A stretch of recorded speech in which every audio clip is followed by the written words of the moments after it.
Well, hello again. It's me, Tiara, of Tiara's Books Worth Reading, or Tiara's Books Well Read. And this is Chapter 2 of Sister Soldiers, The Coldest Winter Ever. Where we left off, Winter and her family were just making the move of leaving the Brooklyn projects headed to the new family mansion. Let's find out what happens now. Chapter 2. Oohs and ahs were the only sound anybody could hear as my three little sisters were completely won over by the drive through the fancy big money Long Island neighborhoods. As my dad's Lexus zoomed up the winding tree-lined driveway, the clean snow dropped onto the car windows, adding to their amazement. The way I figured it, they were so young, so they were quick to betray Brooklyn. The huge doors to our new home looked more expensive than our entire old apartment. The warmth in the house invited us in, yet and still, Santiago lit the fireplace. More like a museum, there was enough space in this joint to fit 7 or so families. It was so wide we could even park our car indoors if we wanted. The floors were made of white marble, huge 3-foot by 3-foot squares, to hell with tiles and linoleum. Mama sprawled out on top of the white mink rug that Papa had laid out in front of the fireplace. The way she sunk into that fur and the way her eyes were twice their normal size made me know we were here to stay. The icing for Mama was when Santiago said, "It's all for you to any way that you like." For an entire month, we went through catalogs and magazines, mail order shit, and received deliveries that Santiago arranged. Santiago was so live that he had a guy who could make whatever he wanted to happen. Designers, carpenters, locksmiths, tailors, you name it. They came when he called. They gave him respect, tried to keep their eyes from roaming around Santiago's home. You could see them shaken by Papa's power. Although I wanted to be in Brooklyn, I could see that this is the way a man like Santiago is supposed to live. What we considered to be high quality before wasn't nothing compared to now. But those slim corridors in the Brooklyn projects, where the smell of fried chicken collided with the smell of codfish and ackee, then got drowned out by the smell of liquor, still had my name on it. The silence in the Long Island mansion was killing me. Let me take a sip of my tea, you guys.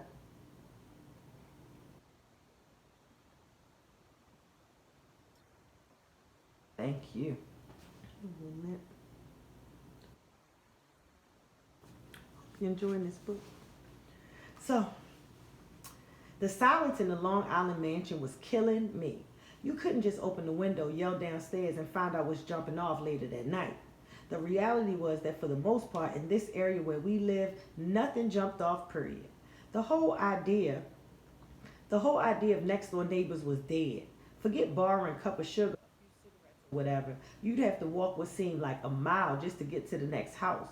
Even then, you wouldn't be trying to borrow shit from them because, hell, you don't know them from Jack and they don't know you. Your ass is black, they old and white, and the bottom line around these parts is you're just expected to have your own shit and not borrow anything anyway. Now, I don't want to lie to you. There were some blacks in the neighborhood, but they asses was so uptight. I figured if I asked them a question, they'd want me to pay for the answer. When I registered at the new school, I knew I would be spending even less time there than I had in my other school. There was just nothing live about it. Plus, it's bullshit anyway when you're already a teenager. By this time, everybody is all paired off, grouped up, friendships cemented. You'll look like an ass trying to link up with somebody's clique when you don't even know nobody in the whole circle. So I decided, why fake it when it's not even worth it? Now, every girl needs company. Trying to figure out how to meet a young nigga out here was like a fucking brain teaser. It wasn't like people was walking outside on the streets like in Brooklyn. Here I could put on a Chanel suit, stand on the corner and meet nothing but the wind and maybe even get a ticket for loitering. I had my driver's license now, but it didn't matter. We had one car, the Lexus, and it was Santiago's. He promised Mom she was next in line to get her car. I was sure that after her car came mine, but who knew how long that was going to take? Santiago had to hook everything up just right so as not to bring too much attention on himself with too many big purchases. After a while, me and my moms were going stir crazy, but we were the only ones disappointed. My little sister's room was so big it was like a separate apartment. Even the twins were having a ball because they had plenty of space to tear it up. At the rate that they were moving, we joked that our part-time housekeeper, a little Spanish woman named Magdalena, would be quitting any minute now. What good is all this stuff, baby, if I can't show it off? I need my family to share what you have given us. Mama's words were never ignored by Papa. Once she lured him in the bedroom, she would get what she wanted. Soon, Santiago agreed to allow Mommy to throw regular Saturday night parties. Invitations were limited to carefully selected family and friends. Santiago spared them no luxury. They ate like pigs, drank the liquor from our bar, and powdered their noses with the cane available in the candy dishes usually reserved for jelly beans. They partied every weekend and stayed at our house so late that some of them were at our breakfast table on Sunday morning. These parties excited my mother and added the necessary spice to our new boring Long Island life. She got to show off her house, furniture, and all that good shit. If certain people were skeptical about giving us props before, they had to now, because our shit was official. Nobody from our neighborhood could lie and say that they had what we had.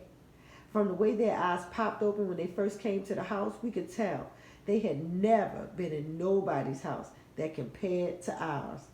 Though these parties did nothing for me though. Point blank, I wasn't invited. Even though I was 16, Santiago couldn't get it through his head that I was growing up. Inside, I think he figured if he treated me like a little girl, I'd remain one. Somehow he thought he treated me better than any man claiming to love me would. So that should be enough for me. But it wasn't enough. Soon, I learned to work around Santiago's ways. First, I found the bus stop. That may sound simple, but believe me, it took real detective work. It was about 1.5 miles from our house. I took the bus to the mall. That's when I realized where everybody in Long Island is. At the mall.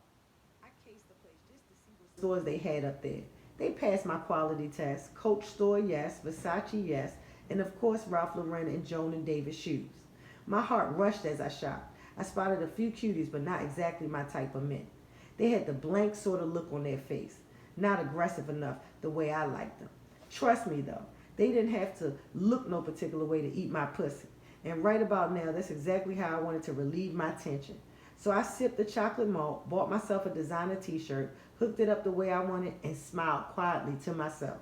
Saturday morning, I prepared to fulfill my babysitting obligations. I dressed the twins in their matching Hilfiger jumpers and crisp new kicks. I did their hair up nice in some grown-up styles. I had on my tight brown suede pants, my brown suede jacket, brown leather shoes, and my Versace sunglasses. I put on my new custom-made designer t-shirt. I snatched up their little hands and headed to the mall, where I was sure there would be something exciting for each of us to get into. By the end of the day, the twins had managed to rearrange their hairdos and decorate their jumpers with spilled hot cocoa. I could not believe that I didn't meet the man I pictured so carefully in my mind, my tension reliever. Instead, I was approached by one guy who walked up to me with this doofy ass asking me about my t-shirt. I rolled my eyes and made a face at him like he smelled like shit or something. He got the point and strolled away. Later on, going home on the bus, I thought maybe the guys around here are not used to bold women like me. Maybe they were into manners, prissy bitches, and shit like that. Maybe my t-shirt, which read, "These are not my fucking kids," was too spicy for their precious eyes and ears. There was no doubt in my mind that I would have to find my way back to Brooklyn on a regular basis to keep my sanity. Chapter 2.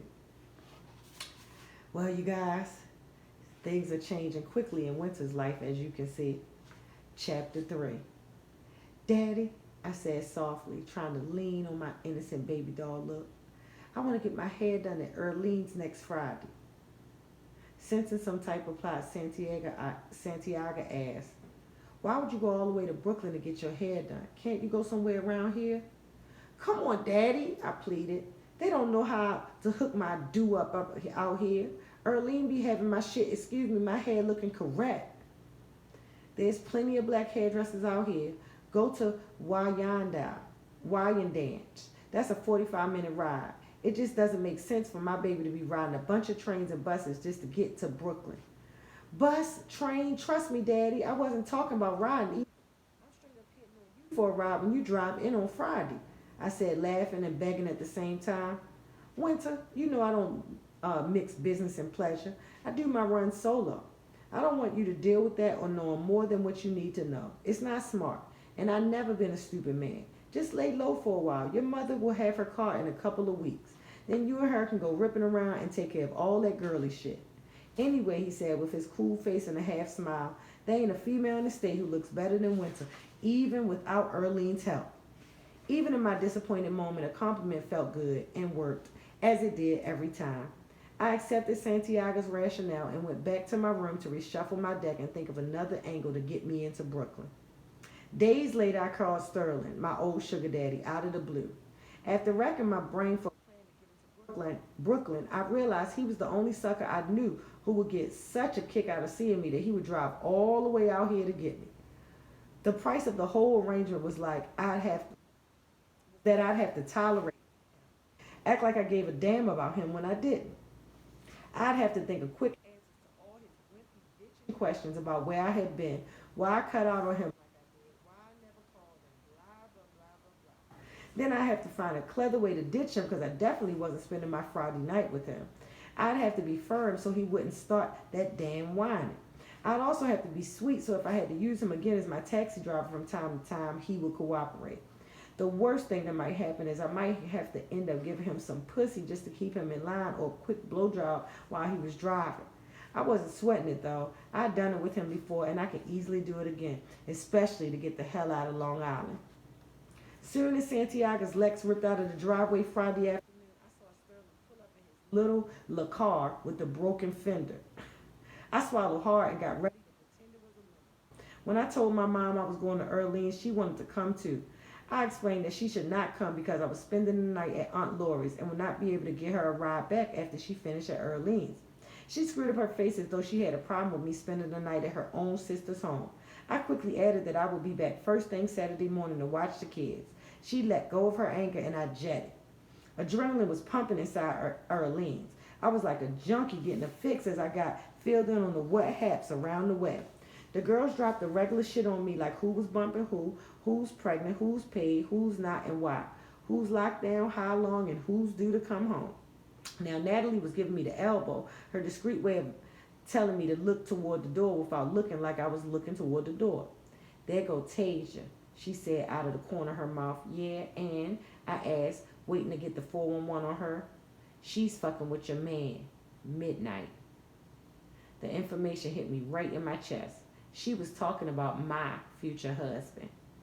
She's big on him too, especially since he got that new Acura with the rims.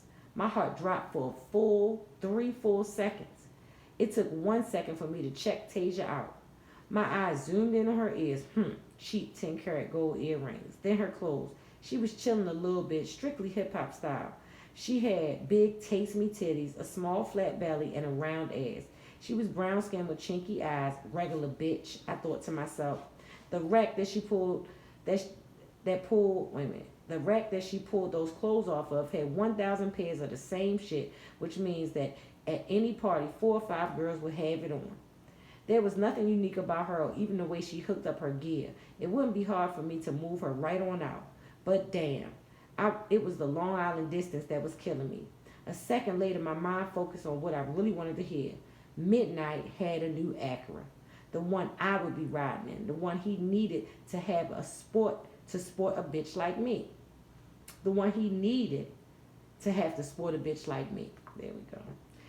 After my hair was butter, I left with Natalie to go check on my Aunt Lori.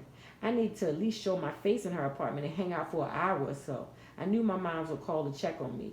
I'd be out partying, but at least Aunt Laura would be able to verify that she had seen me and that I would be back there to spend the night like I told my mother I would. We had plans to go to Big Mo's, the local bar and dance set that be banging on Friday nights for the young crowd. There was never no problem about Big Mo or his bouncers getting in your business and checking IDs and shit like that.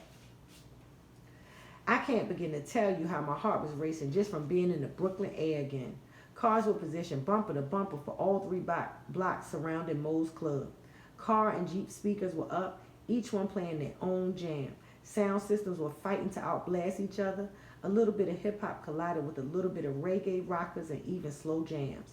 I was on foot, rolling 15 deep, straight Brooklyn style with 15 razor-ready girls who all had each other's back. When we got into the club, I put my plan into action. I didn't have to long to work because Long Island was looming in the back of my mind like a threat. Midnight was standing on the right side of the club where the lights were low. He was kicking it with about 5 other niggas. I caught the side of his serious face, his muscular jaw working. I laughed to myself thinking, only this nigga will conduct business in a place where everybody else is trying to get their groove on. I gave my girl Natalie the pinch and our whole crew started walking toward Midnight and his boys. We rushed his crew, bumping into all of them, rubbing our titties against them, using the excuse that the club was crowded. Of course, it only took a second before my girls had his boys distracted.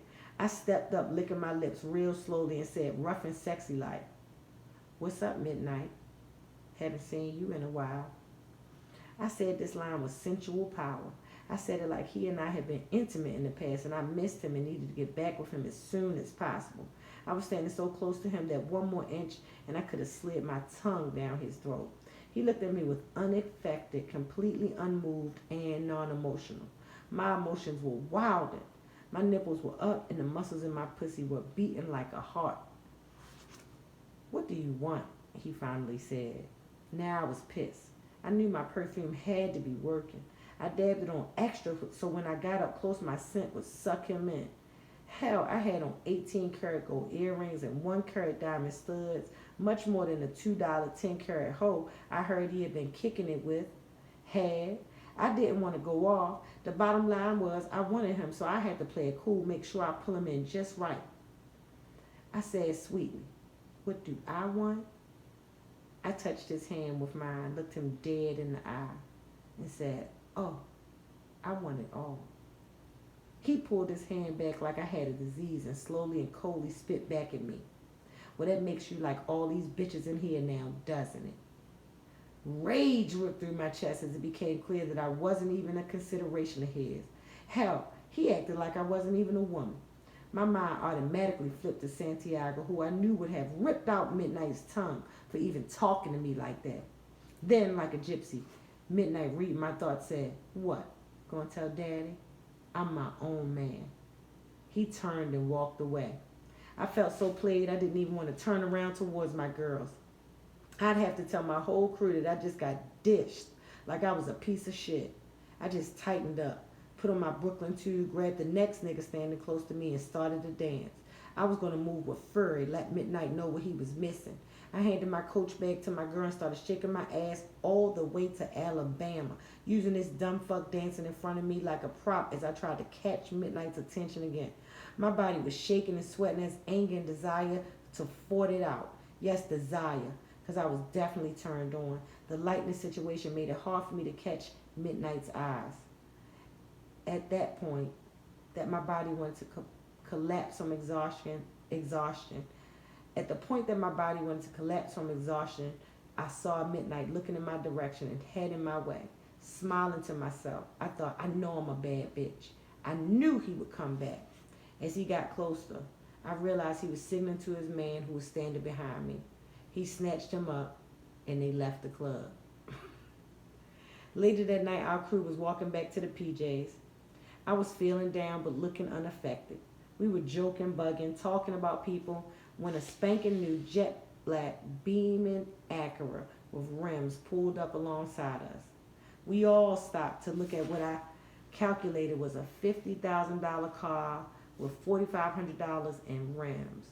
The automatic window on the passenger side dropped down. Midnight was behind the wheel doing what he does best, looking good. I wasn't going to play the sucker role and assume he stopped for me. I had done that already tonight. So I stood in the pack with my girls. He must have known he could have called any one of us over to him and not one of us would have stopped to consider the other. All of us were probably doing the same thing, imagining ourselves in the passenger seat of that car, which just increased in value as I checked the soft white leather interior and wood paneling. "Winter," he called my name with a roughness that made me want to just hop on his dick and go buck. "Get in." I don't remember walking to the car or nothing. I felt like I was just transformed or teleported right into the seat like I was on Star Trek or something. I turned to the side. The automatic window was up. Midnight was pulling his finger off the control button. I saw 28 eyeballs glued to the side of my window, staring in my face. They was my girls, but they were jealous. All I could think was, yeah, that's right. What did you expect? Have you forgotten? I'm the queen of this ghetto. As the window closed, I could hear Natalie's voice saying, are you staying in my house or Aunt Lori? I didn't respond, just thought to myself, hopefully neither. As we rode, my confidence grew slowly. I decided he was just trying to flip the script on me, play hard to get. It didn't matter though, he came back for me. I had made an impression on him. I had sweated him and now he was sweating me. The air in the car was crisp and clean smelling. The stereo was so fly it sounded like the band was playing the music live in the back seat. He wasn't saying nothing, but that was all right. I was used to his strange silence. It didn't make me mad. It just made me want him more. I knew our love making would be good just based on his mysteriousness. I opened my coach bag and pulled out my little mirror. He wasn't paying me no mind. I tilted the mirror to the side angle so I could look at his face without him realizing that I was looking. He was black, all right, beautiful. His long, thin nose and big, thick lips mounted his white teeth, white like those t-shirts he wore in the summertime. Suddenly, it seemed, the music was abruptly interrupted by the loud and aggravating voice of Sister Souljah on the radio. I leaned up and reached for the button to change the station when Midnight intercepted my hand saying, don't touch my shit. I sucked my teeth, rolled my eyes, and sat stiff while Sister Souljah went on to talk about some black struggle. I thought. If there's some kind of struggle going on, she must be the only one on it. Everybody I know is chilling, just trying to enjoy life. She, on the other hand, with these Friday and Saturday night comments, busting up the radio hip-hop flavor mix, is the only one who is always uptight. I had every reason to take it personal. She started talking about how young black drug dealers are the strong black men in the community, but need to change their line of business because it's destroying the community. As far as I'm concerned, Souljah is just somebody who likes to hear herself talk. She obviously didn't know the time because the drug dealers don't destroy nothing. If there weren't people online to buy the product, then there wouldn't be no business. No drug dealer I know ever forced anybody, not one person, to take drugs. People do it voluntarily. They do it by choice. The niggas I know who sell drugs be trying to help stupid crackheads. They be telling them to slow down and asking them if they sure they want to sell their last whatever just to get that hit. I even know a drug dealer who told this pregnant girl he couldn't sell her no more crack until after she had the baby. She just took her dumb ass to somebody else and got the crack anyway. Then when she had the baby boy, she tried to sell him too. Now whose fault is that? People do what they want to do. Maybe that's the problem. Maybe Souljah just wants people to do what she wants them to do. Why are you even listening to this bullshit? I asked Midnight. What the hell do you know? He slapped back in his low and cool voice. This is when I noticed we were on the Long Island Expressway. Where are you taking me? Home, little girl, he responded. Your father paged me and asked me to bring you home. I thought you was your own man. For $150, I'll run it. I pick you up, drop you off, collect my dough, and I'm out.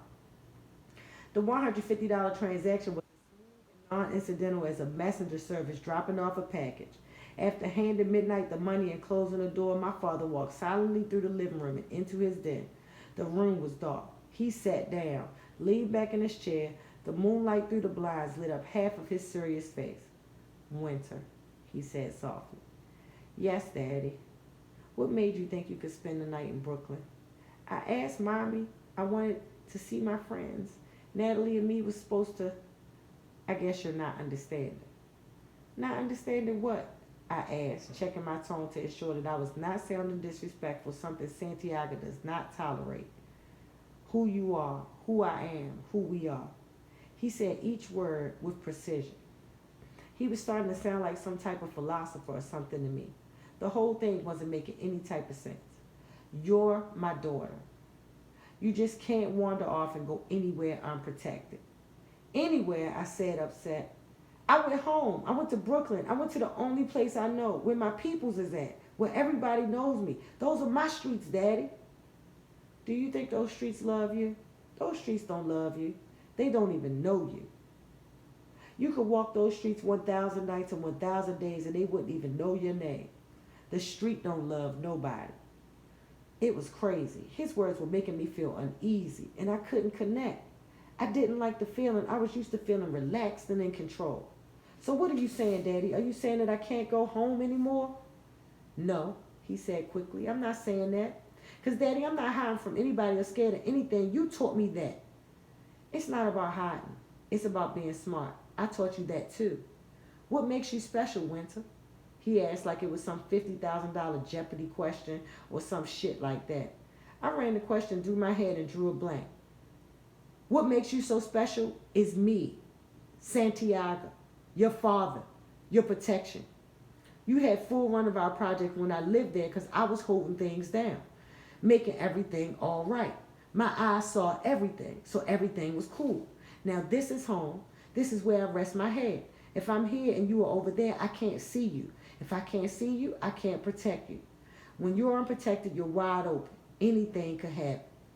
But Aunt Lori saw me. She knew I was there. Uncle Stevie was there just like usual. Look at my face, Winter, and never forget what I tell you. Santiago loves you. Your mother loves you. Don't confuse it. That's all you can depend on. Yes, Daddy, I responded softly and turned to go to my room. There was no doubt in my mind that it was time to spark a L. Luckily, I had caught the nickel bag earlier in Brooklyn. I went to the linen closet and grabbed a couple towels. I closed my door, pulled out my pack of incense. My mind shouted, hell no, the incense is a dead giveaway. I went to my bedroom window, opened it, and decided I'd let the breeze in to whisk the smoke out. Sitting down on the bed, I pulled off my shoes. I opened my shirt, unsnapped my bra to let my titties breathe. I slipped on my slippers, walked to my dresser drawer, stuck my hand underneath my folded blouses, and pulled out my Philly blunt.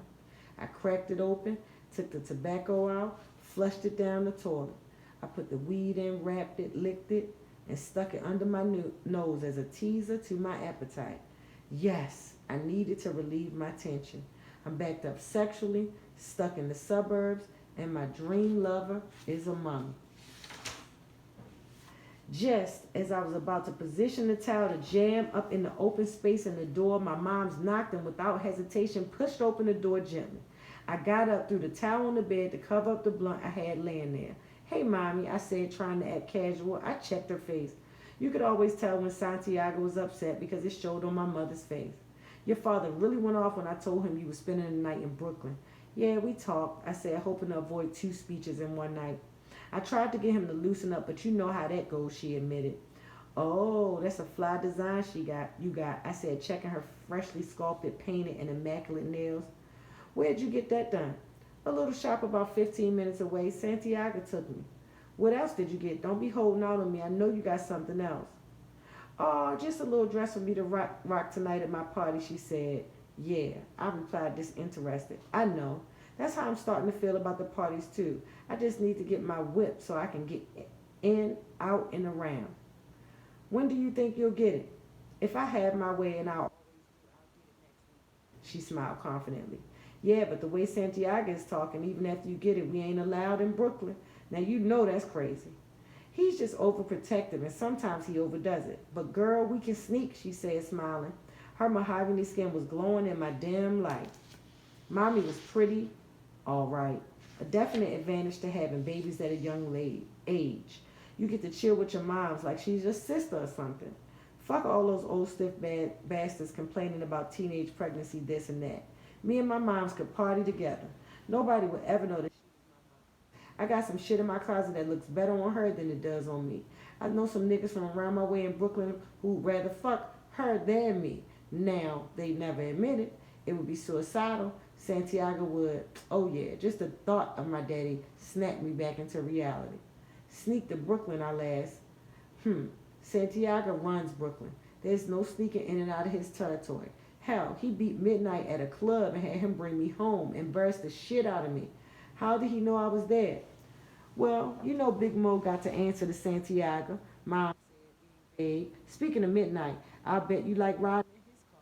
She smiled knowingly. What? I played it off. She laid back on my bed, rolled over, and started tickling me like I was a little girl or something, hitting all of my secret spots. I cracked up with laughter. Midnight's cool, I said, man, effectively. Don't front on me, little hooker, she said, like she was really one of my girls. I see the way you look at him. When? When? Okay, when you were 13, when you were 14, when you were 15, when you were 16, she laughed. He's a good catch, though. A good man, loyal, paid, and strong. He don't like me though, I said, admitting something I would never tell one of my girlfriends. It's not that, she said. Midnight just likes life. Santiago would squeeze the life out of him. I wish that were the truth. No, I'm saying I wish it was that he was just scared of Santiago. I'm saying that he straight up don't like me at all, period, as a woman. He talks cold, says very little. He didn't even try to be nice to me on the way home. Trust me, there is no way he don't like my baby. You're young, fine. You got everything a girl could want. Pretty hair, beautiful eyes, clothing, jewels. It's got to be Santiago standing in the way. So when do you think Santiago will stop standing in my way? Who knows, she said, exasperated. My mother got up and headed toward the door. As she stepped out of my room, she leaned her head back and smiled. And don't light that joint in the house. That will really make Santiago mad. Damn, I thought to myself. It seemed like the both of them know everything. But nobody was going to stop me from getting my buzz on. I crawled outside of my window, sat on my little slanted side of the roof, and puffed my lie in the spring breeze and moonlight. After the feelings of no words came over me, I leaned back, closed my eyes, and drifted into the night. We were all seated in the family room. Santiago was playing chess against himself. My mother was flipping through her hundreds of album covers, her collection. My sisters were all glued to the television watching Cartoon Network. I was reclining in a chair redoing one of my fingernails when the doorbell rang. Santiago answered. When the door opened, he stood face to face with Midnight. Midnight looked Santiago dead in the eye and said, "We need to talk." Santiago led him into the den. I jumped off the reclining chair and tiptoed to the den door. Plastering my ear against the side of the wall, Midnight told Santiago slowly and respectfully, "I know you love your daughter, and so do I." Santiago's face first held a look of surprise, then grew vexed. He remained cool. As he leaned forward about to speak, Midnight quickly went on. I know what I need to do as a man. I've been working on it for a long time, and now I'm ready. I wanted you to be for sure that I'm for real, that my love for your daughter is real." Midnight reached into his inside pocket and pulled out an elegant black velvet ring box. He cracked it open, and the 2-carat diamond sparkled. My nosy eyes beamed in on the stone. "I want to marry Winter," Midnight said firmly. "I'll surround her with the finest things in life, like she deserves, like you always have. My finances are solid, stashed away, ready. Maybe we'll buy a house up here, live next door to you." Santiago smiled at the idea of keeping me within arm's reach. My inside screams, "Hell no, not here." My heart interrupted and said, "Okay, anywhere, you're fine ass paid motherfucker." Santiago said, "Winter is young." "Yes," Midnight said sternly, "young and beautiful, like your wife was when you two married." Santiago checked Midnight's face to make sure that Midnight meant no ill by his comment. Then Midnight took control. "I respect you as a man, Santiago. I always have. I value your business and have served you well, but I'm my own man, and this is what I want. So what do you say? What's up?" Santiago embraced Midnight. As Midnight's face pressed against Santiago's shoulder, he looked at me and said with that masculine authority that made me hot, "Pack your stuff, shorty. It's me and you from here on out." Excited but not wanting to appear desperate, I threw my hand on my hip and said, "Let's see what you have here." Midnight opened the box and took the ring out, and as he placed it on my finger, the phone rang, jerking me out of my sleep, ruining my dream. If only it could have run after the love scene. I snatched the telephone as my sleepy eyes checked the digital on my dresser. 6 o'clock in the fucking morning. What do you want? It was Natalie. She laughed. "My long distance is working. Hey, wake up, hooker. So what happened? Where did you go? Did you get it? How was it? Was it small? Was it big?" She fired questions like my mind was still sleeping. I needed enough energy to get my lies straight because I was definitely about to tell some lies. We went out for late night, early morning breakfast. Where? He took me to one of those big fancy diners out in Queens. He had steak and eggs with potatoes. I had shrimp and fries. Shrimp and fries? That's not breakfast food. Girl, you know I don't eat breakfast. Anyway, Natalie screamed. Get to the good part. Before I could even start talking, she was filling in the blanks for herself. "Oh my God, wait till Tasia finds out about this. It's on now." Now Natalie bringing that whole Tasia's name up only gave me fuel. After breakfast, me and Midnight got back in the car. He took me to one of those lookout spots by the window. By the river. He started kissing me. Girl, his lips were so big and warm. He started rubbing my titties with those big ass strong hands. Girl, I thought it was going to explode. He started taking off my shirt, and that's when I went to Brooklyn on his ass. "What?" She screamed. "What happened?" I told that See my body? Oh, well, it's all here. But I want to see your body too. No, you didn't. Yes, I did. I said, so what happened? He took off his shirt and said, now you take off yours. So I did. He took off his pants and said, now you take off yours. So I did. Oh, shit. Then what? He took off his drawers and said, now you take off yours. Did you? I damn sure did, girl. I looked at that big ass black balls laying against that soft white leather car seat, and that was it. We got busy. Was anybody looking? Hell no, I don't know. We weren't worrying about that. After wild sex, we just chilled butt naked. Him in the seat butt naked. Me in my seat butt naked. Puffing lie. Get out of here, girl. You lying. Girl, that's for real. I made sure my sweat sunk into the car leather just to let every other bitch know I was here. The next bitch that gets in that car is going to smell me all over. We both laughed.